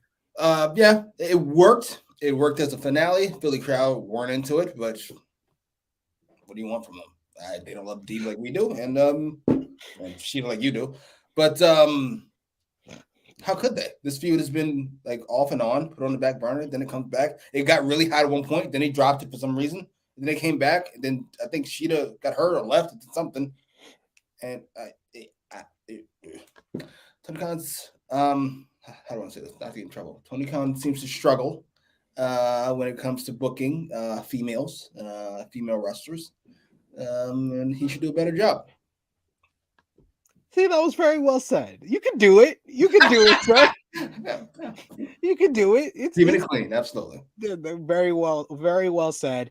Yeah. I mean, this was a good week for the women. We got the segment, like I said earlier, with the backstage promo where they actually had some creativity and the line stood out and their mannerisms was very good throughout that one. And then the placement of this match was great. Near the top of the hour, they got a good amount of time, but it's a testament to how long they've put this feud on the back burner, and we didn't have it from like week to week progressing, why the fans weren't as invested. So hopefully they do more with Serena Deeb. Hopefully we can get back to the Professor 5-minute challenge to build up to her versus Rosa. I would love for her to start taking out Rosa's Mission Pro Wrestling students, like the Renegade Twins and the people we see on AEW Dark on like Dynamite and Rampage, to lead up to Double or Nothing. And also we need a promo from Serena Deeb where she points out she's 2-0 against Thunder Rosa, and she's the one that beat her for the NWA Women's World Championship. I need all of that. Yes, that's all that. See. Backstage, we got MJF and Sean Spears are interviewed by Lexi Nair. MJF yells at Lexi to get out of his frame, and then he calls someone to offer the person 6 figures to take out Warlow. MJF says next week Warlow will face a man that is smarter, stronger, and taller than him, and you can't teach that, which leads me to suspect, and leads many to suspect, that it will be the former Big Cass, W. Morrissey. Any thoughts on this little short promo by MJF? No. Who's always great. No. Yawn. Who cares? I was here for MJF. MJF was great. Get out of my frame yelling like that. It was so, it actually caught me off guard. I knew he was going to call or something, but it was so loud and aggressive. Jesus. MJF is really losing it. Yeah, that's what it got across. It got across that he's losing it due to Warlow kind of ruining his plans week to week. Same. And gotta be honest, nobody talks about Spears enough. Spears' face after it says you can't teach that. I was like, great. That's great. More of that, please. What's up with this big guy every week? Who cares? It's clearly not working. Why don't we try something else? Yeah, it's just about time. You accept your fate, MJF. You're gonna have to be the one that gets rid of the monster you created. I mean, We just need make this a match after Warlow eventually probably destroys W Morrissey next week. We got Negro Buck saying really happy with Deeb getting the win. Hope this will build towards Serena versus Rosa at Double or Nothing. Could be a great match. Been calling for Deeb versus Rosa since Rosa won the title, so I'm all for it, and I'm very happy that Deeb got the win because I was worried. This was one match where I didn't know who was going to win between Sheeta and Deeb. What about you? Same, because Tony Khan's an idiot, so Sheeta could have very easily won this match. Thank God she did. She did not. What we should do is move on from the Sheeta era. She needs to turn heel or something. I'm so over her character and have been for a while. She does need to turn heel. It's about time. EBB. Let Sheeta and go Baker. What are we doing? We got EBB who says 6 months, another example of the shit woman's booking as far as week to week. I really enjoyed the match though. Sheeta versus Rosa it will be really fun. We get Annika who says it felt like CHK was trying to apply the Baker Rosa formula to Sheeta and Deeb, and it didn't work for me. So not for everyone here. We also got EBB saying, you know how we get long-term booking for the men like Heyman Chase and MJF Punk. Well, for the women, it's basically stories told a really, really long time without actually telling them. That is completely true. As we saw with Julia Hart sitting on the steps again. Like, what? You're still here? Oh my God, do something. This is not long-term. Doing the same thing over and over for 6 months is not a long-term booking. That's not how that works. And Romeo, your weird hatred of Serena Deeb is possibly more weirder than your hatred of Wheeler Yuta. Wow. He says, don't blame the Philly crowd. Expected much better from these two, but it's Deeb who continues to be overhyped. The match don't back them up. Sheed and Nyla did this better. I'm going to ignore the overhyped part. I mildly agree with the last part. Deeb has, I don't say lost a step, that's not the right word. But ever since she turned into the professor, she's been off half a step. I really liked when she first turned heel. What was the match against Rio? Oh, at Double or Nothing? Yes, she had a great match there, and then a great match a week after that. Then she got hurt again. The Sheeta, the first 2 matches with Sheeta were great. The one in Philly in October, and then the TBS title tournament was one of the best matches, women's matches of last year. October, and that was also last year. That was December. The TBS title tournament. Deeb, you gotta turn it up again. Wiltism saying long-term booking, Jimmy. It's no SP3. That 5-minute challenge will be only 2 minutes. That's how Tony likes it. But when they did those 5-minute challenges, sometimes they gave us 2 matches on AEW Dynamite. So give me one that's a 5-minute challenge, and then give me an actual women's match. I think that's the only way that we're gonna get 2 women's matches. Preferably in your own company. Why are we bringing in women from our way? You should have a fucking match. I guarantee it'll be a women's match on the show. I guarantee it. I guarantee it will be with a whole fucking tournament going on. It probably will be. Next we get lights go out in the building. When the spotlight comes back on, we see Fuego del Sol is laid out on the stage, incapacitated. House of Black then go to remove his mask, and Alex Abrahantes interrupts in the ring and says they have been waiting to blindside the house and lure them into a fight. Penta and Pac make their entrance on the stage, and then Alex comes out on the stage to reveal that the man in the ring with the hood and the robe on is none other than the returning Rey Fenix. Death Triangle attacks the House of Black, with Phoenix taking care of Buddy Matthews with a diving foot stomp. They then do the Zero Mero and then do stereo dives on the outside on the house. But the house smiles about this though, because they're like, finally we can do something instead of standing on this treadmill until Rey Fenix comes back. I am glad. And you talk about feuds that are told for a really, really long time without going anywhere. EBB, this is one of them for the men. So hopefully we get this banger 6-man trios match and they can move on. Please. I gotta be honest, I really like the segment though. It was very sports entertaining, and I was not mad about it at all. It was a nice little twist for Rey Fenix being in the ring. We finally got to wrap up this Fuego thing. I thought he was going to take his mask off and do a whole Undertaker thing here where he's bad now. But I was here for it. This was really, really good. It was really entertaining. I won't say really good. It was really entertaining. Huge pop for Rey Fenix too. I'm happy to see him back. Happy to see him healthy. Hopefully he stays healthy. That's the only caveat here. Next, Excalibur announces that this Friday on Rampage, it's going to be Swerve Strickland versus Darby Allin in an Owen Hart men's tournament qualifying matchup. Tony Schiavone interviews Darby and Swerve backstage. They talk about their history over in the Seattle independent scene in Defy. Strickland says they aren't friends.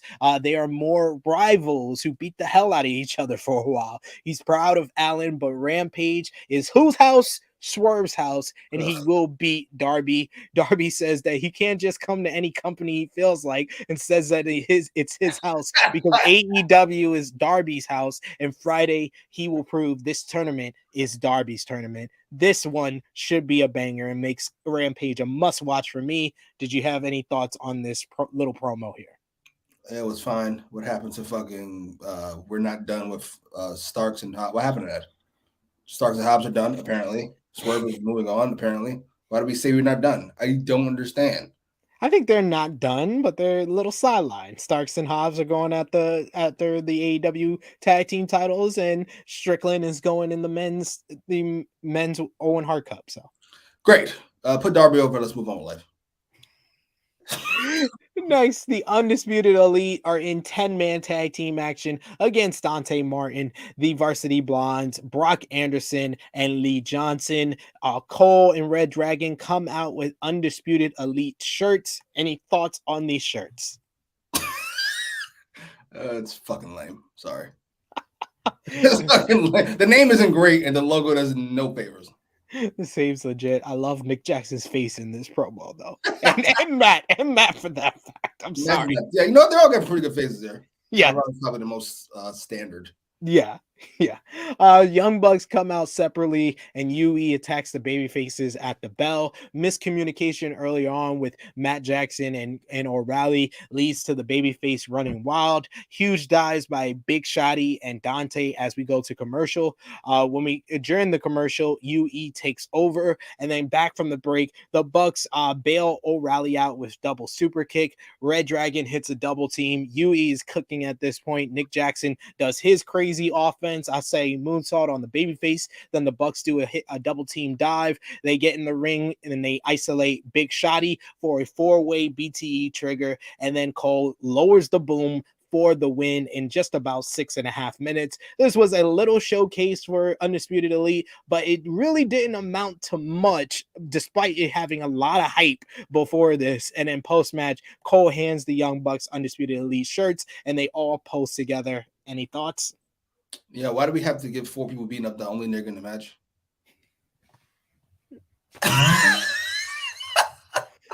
They had a coin flip between Dante and fucking Lee Johnson. They were like, well, you're darker, so. The words and opinions of Jimmy Macram do not necessarily reflect those of True Heel Heat, its viewers, or affiliates.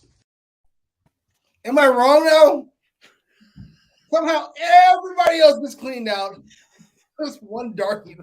Yeah. I want to understand how Brock Anderson keeps avoiding jobbing in these multi-man matches when he is obviously the guy to be here.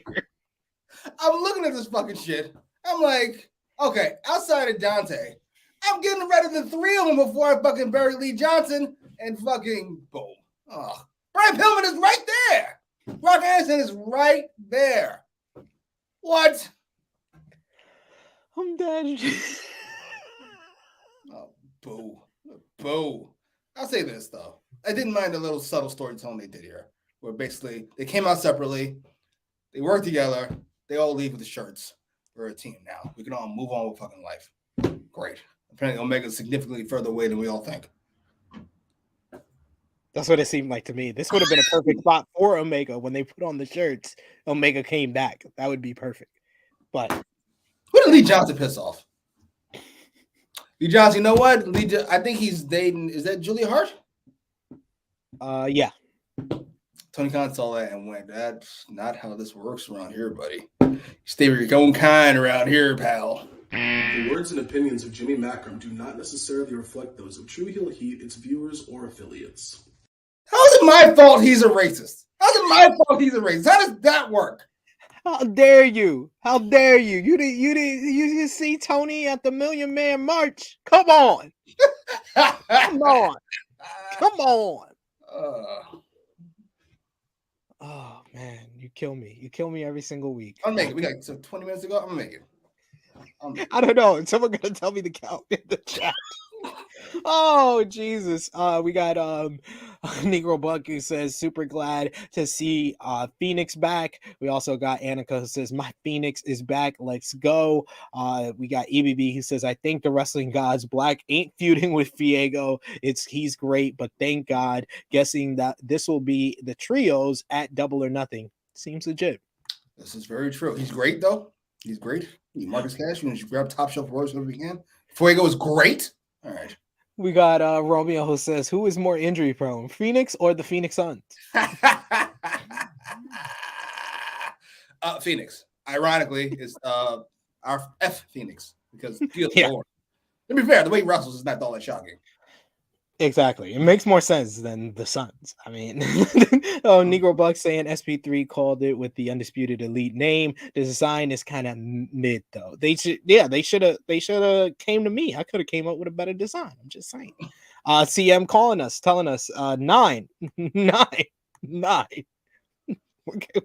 getting close. We're getting close. CM says you ain't wrong, but it is what it is. Nick Jackson also agreeing with me. SP3 facts. Why the fuck isn't Brock Anderson eating these pins? I get that his dad is Arn Anderson. I get that. But out of those 5, come on, man. CF says, yep, those interracial couples. Can't have that. CF says 10. Now it's 10. We're up to 10, Jesus. ladies and gentlemen. Jesus, seriously? All right. I'll keep it together. And Nero Buck says, how did I know Jimmy was going to bring up Lee and Julia's relationship? All right, it is what it is. We can't have it. That's how CM says he's not racist. He's brown. Don't you remember? He pushes all the black folks on YouTube and Rampage. That shit was fun. I'm never going to get over that shit. There's me. There's my lawyer, right? Backstage. There's fucking tap dancing Spears here. Dean. The words and opinions of Jimmy Macram do not necessarily reflect those of True Heel Heat, its viewers, or affiliates. I knew you were gonna mention Sean Deeb. I knew. I'm sorry, but that shit is out. Leave right away. Just fucking right away. He fucking like remember that woman asked him the question of the thing, and he was like, "Let me cut you off there, sweetie." And blah, blah, blah, blah. I bet if somebody black after that, he would say, "Let me stop right there, sir," and cut to Sean Dean. Let me stop right there, buddy. Sean. The words and opinions of Jimmy Macram do not necessarily reflect those of True Heel Heat, its viewers, or affiliates. Can we move on this topic? I'm gonna get myself in trouble. Can we move? You said you wanted to talk about people being goons anymore. There we go. There we go. All right. He says, I feel like Jimmy's the type of guy who looks at an Oreo, makes a joke about Tony Khan, and laughs to himself. No. I can't even get this out. I fucking would, probably. Oh my God. Right. I'm like Nick Jackson. I can't breathe. Right. I'll keep it together. I'm gonna make it. Oh, you got 12. Jesus. You got 12. You sped this up. You sped How many more segments we got? I think we got 2 more. Backstage, JAS Jericho Appreciation Society has jumped Kingston, Santana, and Ortiz. Jericho throws a fucking fireball into Eddie's face, paying off what we talked about earlier with Kingston telling Jericho to look in his eyes, and he did when he put the fireball right in his goddamn face. Eddie sold this amazingly, brilliantly, and we see officials, the doctor, as well as Ruby Soho come in to check on Eddie after this. I just said, holy shit, I was not expecting that, but this was a good follow-up to what we saw earlier in the night. What did you think? This was more sports entertainment stuff I liked. So it was like 1980s sports entertainment stuff. Fireballs, really? Awesome. I'm here for it. Yes, best fireball I've seen in like 50 years. The last one I remember was when Hulk Hogan couldn't get the fireball off on Ultimate Warrior at Halloween Havoc in 1998. She's terrible. I'm sorry. He always and forever. He's one of the top, whatever the fucks, but Jesus. Just on character and promos alone, not on It's his shocking, in-ring, right? not on his in-ring work. That's for sure. Friday on Rampage, they announced that it's going to be Samoa Joe versus Trent Beretta for the ROH TV title. We get a little quick vignette with Trent saying that, "Oh, Samoa Joe, you're one of the guys that hits the hardest." Well, I'm the guy that gets hit the hardest. I don't know how that was a comeback, but it's the best friend. So. Hey, look, I get hit the hardest. I think there's more to that statement, but sure, whatever. Joe says Trent is rich with friends, but he's in for a beating on Friday. I'm looking forward to this matchup, as well as Swerve versus Darby. They also announced Jade Cargill and the baddies section, Kira Hogan and Red Velvet will That's so fucking outrageous. Will versus Willow Nightingale, Trisha Dora, and Sky Blue. Very happy to see Trisha Dora on Sky Blue. Sky Blue gonna stand out like a sore thumb in that match. There's a lot of question. How did fucking Trent earn a second title match? He lost to Nick Jackson? He lost. Well, he beat Nick Jackson. So how long was that? That was like 2 months ago, a month and a half ago. But he's lost to Jay White. He's lost to Bryan Danielson. He's lost to a few people since then. So. We also get the announcement that next week on Dynamite, we're going to see Mercedes Martinez versus Deonna Purrazzo to determine the undisputed ROH Women's Champion. And I got some big news coming for y'all right here on the True Hill Heat YouTube channel. I actually have an interview with Deonna Purrazzo that's going to be up on the channel ahead of Wednesday's Dynamite. So that's going to be here on the True Hill Heat YouTube channel. My conversation with Deonna Purrazzo, where I'm going to talk about her huge matchup for the undisputed ROH Women's Championship, as well as Impact Wrestling Under Siege coming up on May 7th. So got a lot to discuss with Deonna, and a great week to talk about it with all the talk about AEW's women's division from Becky Lynch's comments earlier in the week. So Becky Lynch is fucking fantastic. I've never seen somebody on one so much. She bought into her character 100%. She's just going off on everything. Whenever she's Ric Flair, AEW, everybody can get it. I'm here for it. And we also get the announcement that Jeff Hardy will face Bobby Fish in an Owen Hart men's tournament qualifier match as well. And that Bobby Fish? I forgot. Huh? Who faces Bobby Fish? I forgot. Jeff Hardy. Oh, right. I'm being grossed out. Fine. It's gonna be a good match. Yes, because there's no mats involved. Sammy Guevara going one-on-one with Scorpio Sky in a ladder match for the TNT Championship was our main event of the evening. Sammy, when he comes out, of course, has to make out with Ty Conti. Scorpio jumps Sammy on the floor, and he gets the ladder first. He seems one step ahead of Guevara very early on. Sammy hits a German suplex on the ramp to Sky, but Guevara then sets up a ladder in the ring. He sets up and he does basically a Phoenix Splash, but more like a whisper in the wind off the ladder, where Scorpio tries his best to catch him, but Sammy just lands head first into the mat. My lord, I was scared.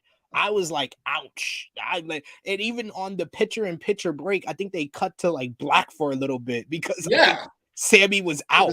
Scrape his face off the fucking mat. Jesus Christ. I was like, why would you do that?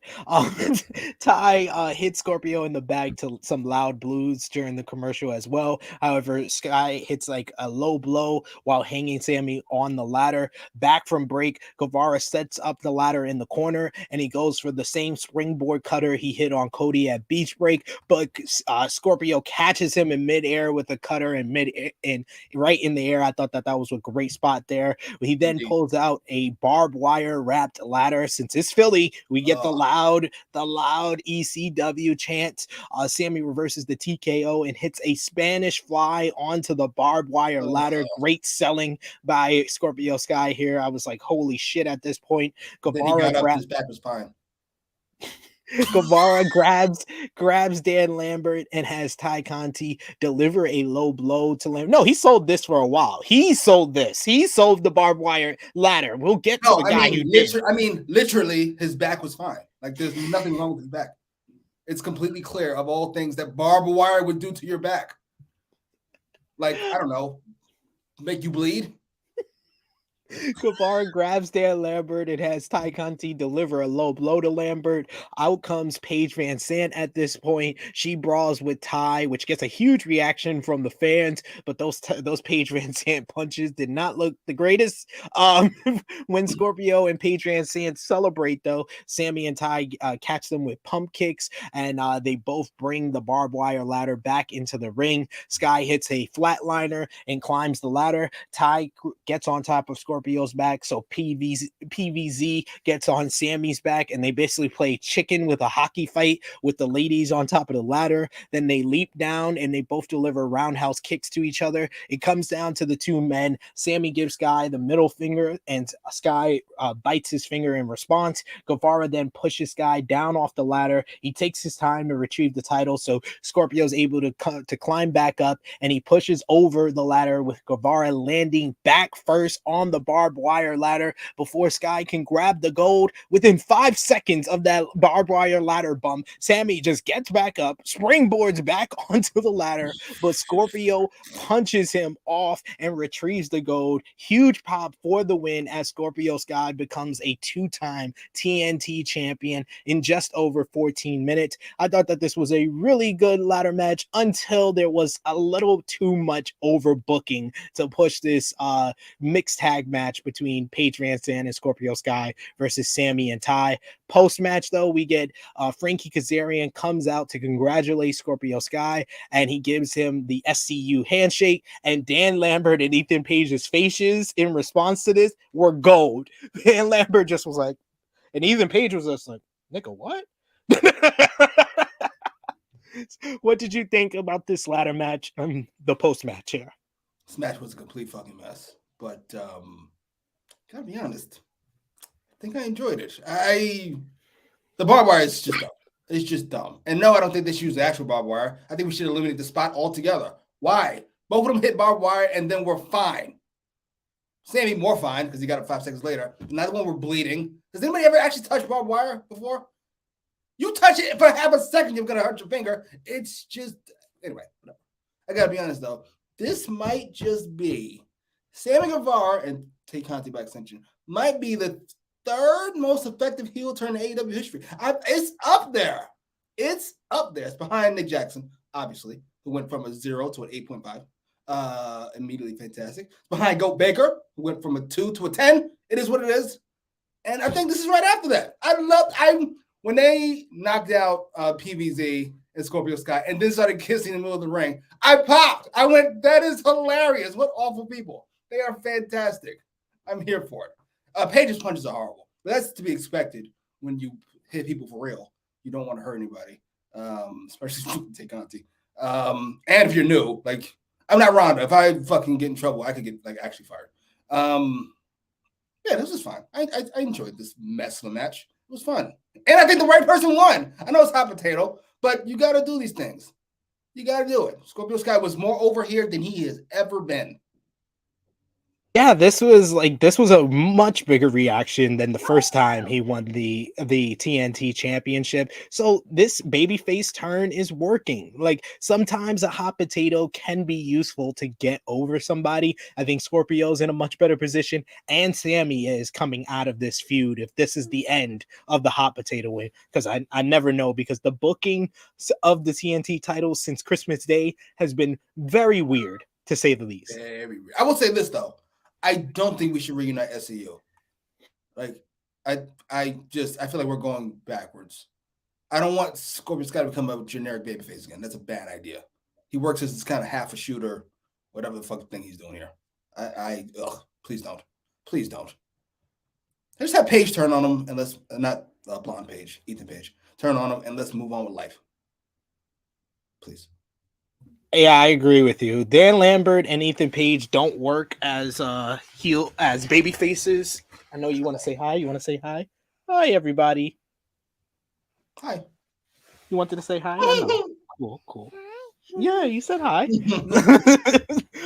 But yeah, Ethan Page and Dan Lambert need to be heels. So hopefully, I'm taking a lot from that little facial expressions that they had. It was money. I was like, they're not too pleased with this whole Frankie Kazarian getting the first shot. They're not pleased with them being cool with each other, and they're not pleased with Scorpio being a babyface. So Ethan works better as a heel, and so does Dan Lambert.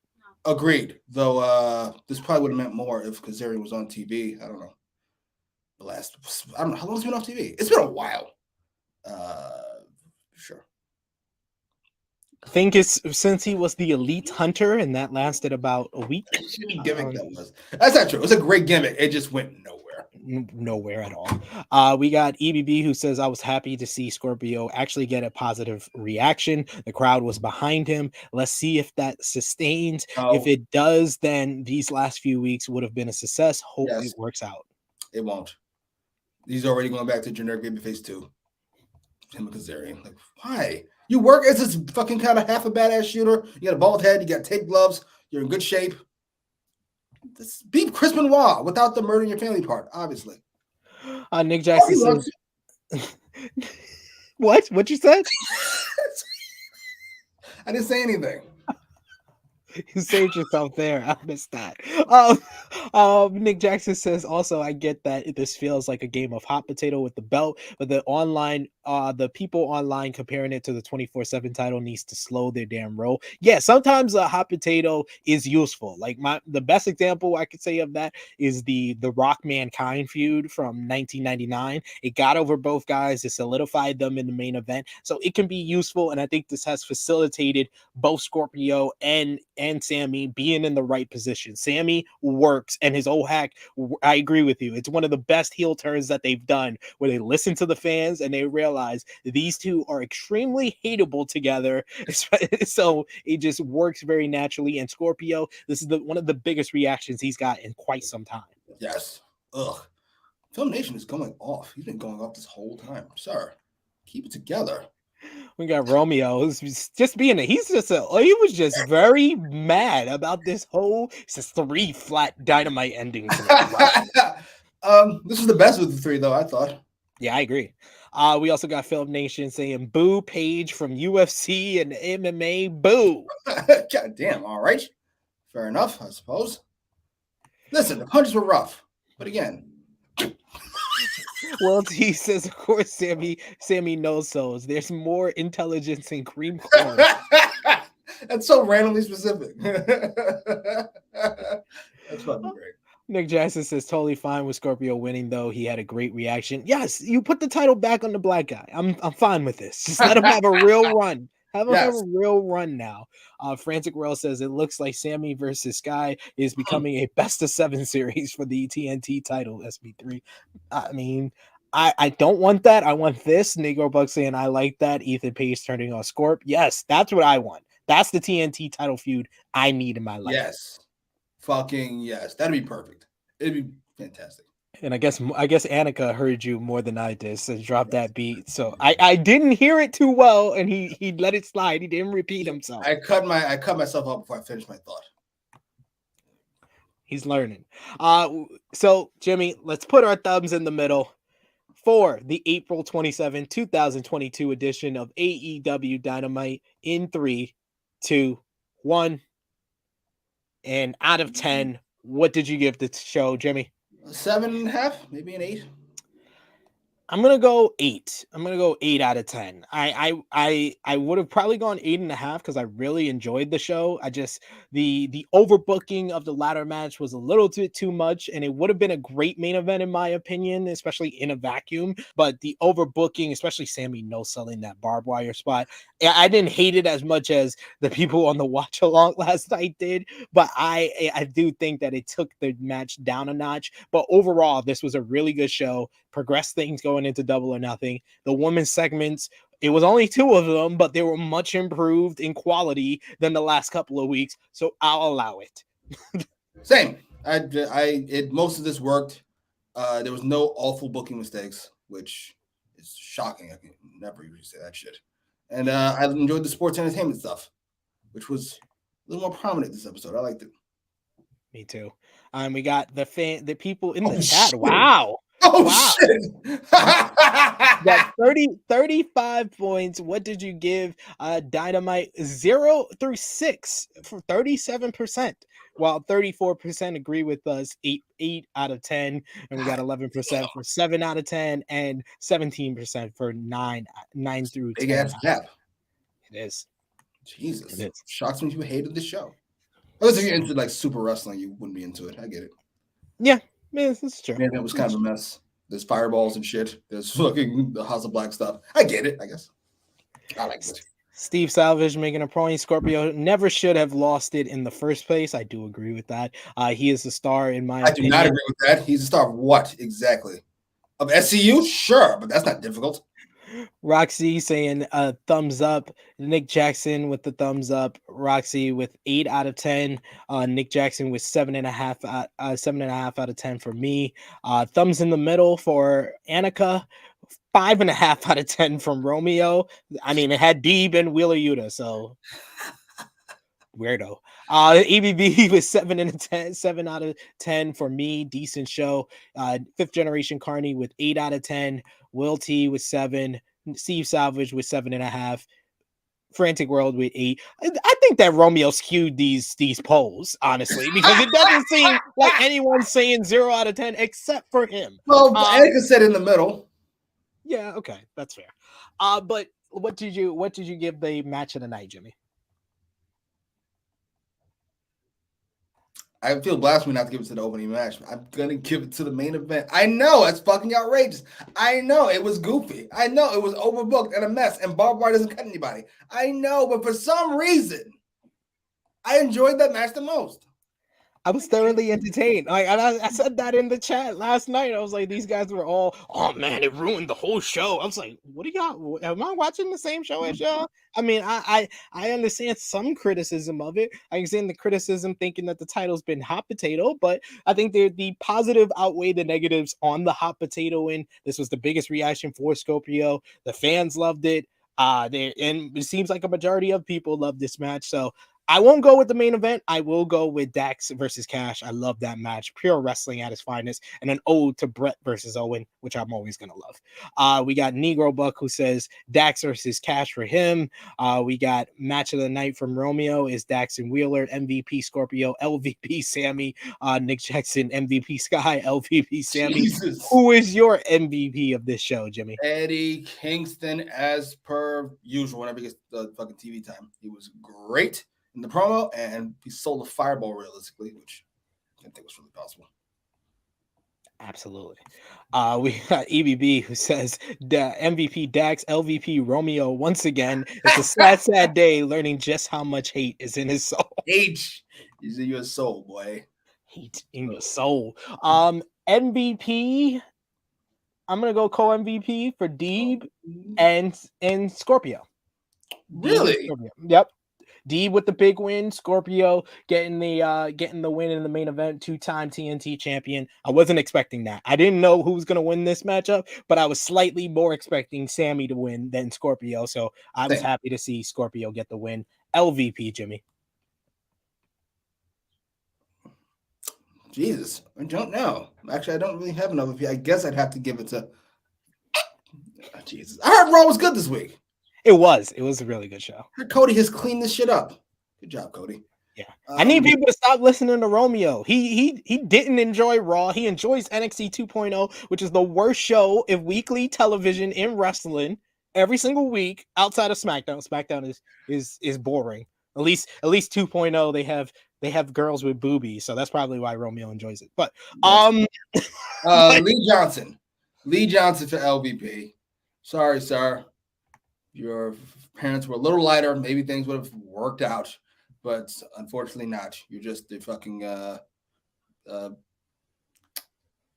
you're The words and opinions of Jimmy Macram do not necessarily reflect those of True Heel Heat, its viewers, or affiliates.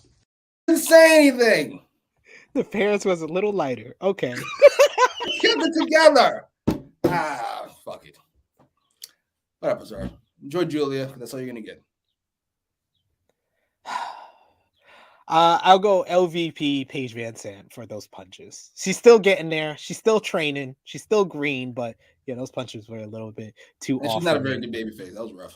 Yeah, no, it's not gonna work. Not gonna work as a babyface. She needs to be a heel with Dan Lambert and the rest of them for sure. We we got MVP Will T saying is always Adderall Tony, always. That's hilarious. Don't be blasphemous. Don't be blasphemous. Never. Negro Buck says, Never. and that's 13. You matched last week's total, so that's our MVP. I didn't even earn it. MVP and LVP and match of the night. Let us know if you're watching us on demand what you thought about the show in the comments down below. Your match of the night, MVP, LVP, thumbs up or thumbs down for AEW Dynamite from April 27, 2022. Jimmy, as always, thank you, and let the people know where they can find you on social media, your YouTube channel, and anything else you got going on. At Jimmy Macram on Twitter, on Instagram, on Facebook, I think, on YouTube. I don't really talk on there much. I've been avoiding social media the last month. It's better for your mental health. It is. I'm here to help. All good in the hood. And check out his YouTube channel. We got our Ozark episode 7 season 4 review and reaction that's going to be up probably this week. I hope Jimmy's done with the editing there. See, there you go. And also Moon Knight episode 2. We just finished reacting and reviewing that. That's going to be up on his channel as well. You can follow me on the Twitter machine at TrueHillSP3. My written work is at WrestleTalk.com. Just up, I got the 3 pros and 3 cons of AEW's women's division with Becky Lynch's comments. Everybody's going crazy over her comments, whether they agree, whether they don't agree, whether they want to criticize Becky or not. There is issues with the AEW's women's division, but it's a very nuanced conversation. There are pros as well. There's pros and there's cons. So I broke it down in a nice little article for WrestleTalk.com. So go over there and check that out. You will see me back here on the True Hill Heat YouTube channel on Saturday, 11:05 a.m. Eastern Time. True Hill Heat 173 with myself, Miss Chrissy Love, and the returning top guy, JJ. We're going to talk about Becky Lynch's comments on the AEW's women's division, the week that was from professional wrestling, plus much, much more. Of course, you can follow the gang on Facebook, Twitter, and Instagram at True Hill Heat. Patreon.com/True Hill Heat for more exclusive content. Just $3 a month. The True Hill Prediction Championship, exclusive content, or everything else that we got going on, you will know on patreon.com/True Hill Heat, as well as ProWrestlingTees.com/True Heels. Get the new Fire logo t-shirt and much, much more over there. So this has been AEWramble episode 40. There's a lot of great content to enjoy. Check out the watch along last night for AEW Dynamite with the fellas getting way too upset about AEW Dynamite last night. You can also go to Fightful Overbooked for True Rewind episode 75, reviewing WWF SummerSlam 1996. You had Rated Raw Superstars this week celebrating 20 years of Randy Orton, and Drunk Guy JJ getting way too happy about it, and NXT with the fellas Chris G, Romeo, and S watching NXT 2.0.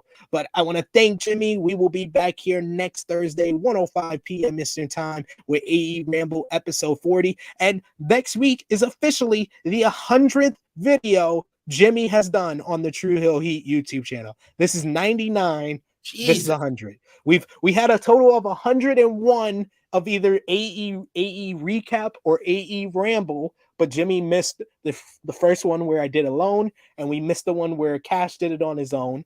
So next week will officially be his 100th episode of AE recap, AEWramble. So join us next week for the 100th episode of Jimmy Macram. Completely clean show. Completely clean. We don't get one. That'd be so nice. See if we can break his record next week. We will see you here 1:05 p.m. Eastern Time next Thursday. Like, comment, share, subscribe, and we will see you next week. This has been AEWramble episode 40. Hot potato ? We are signing off until next time.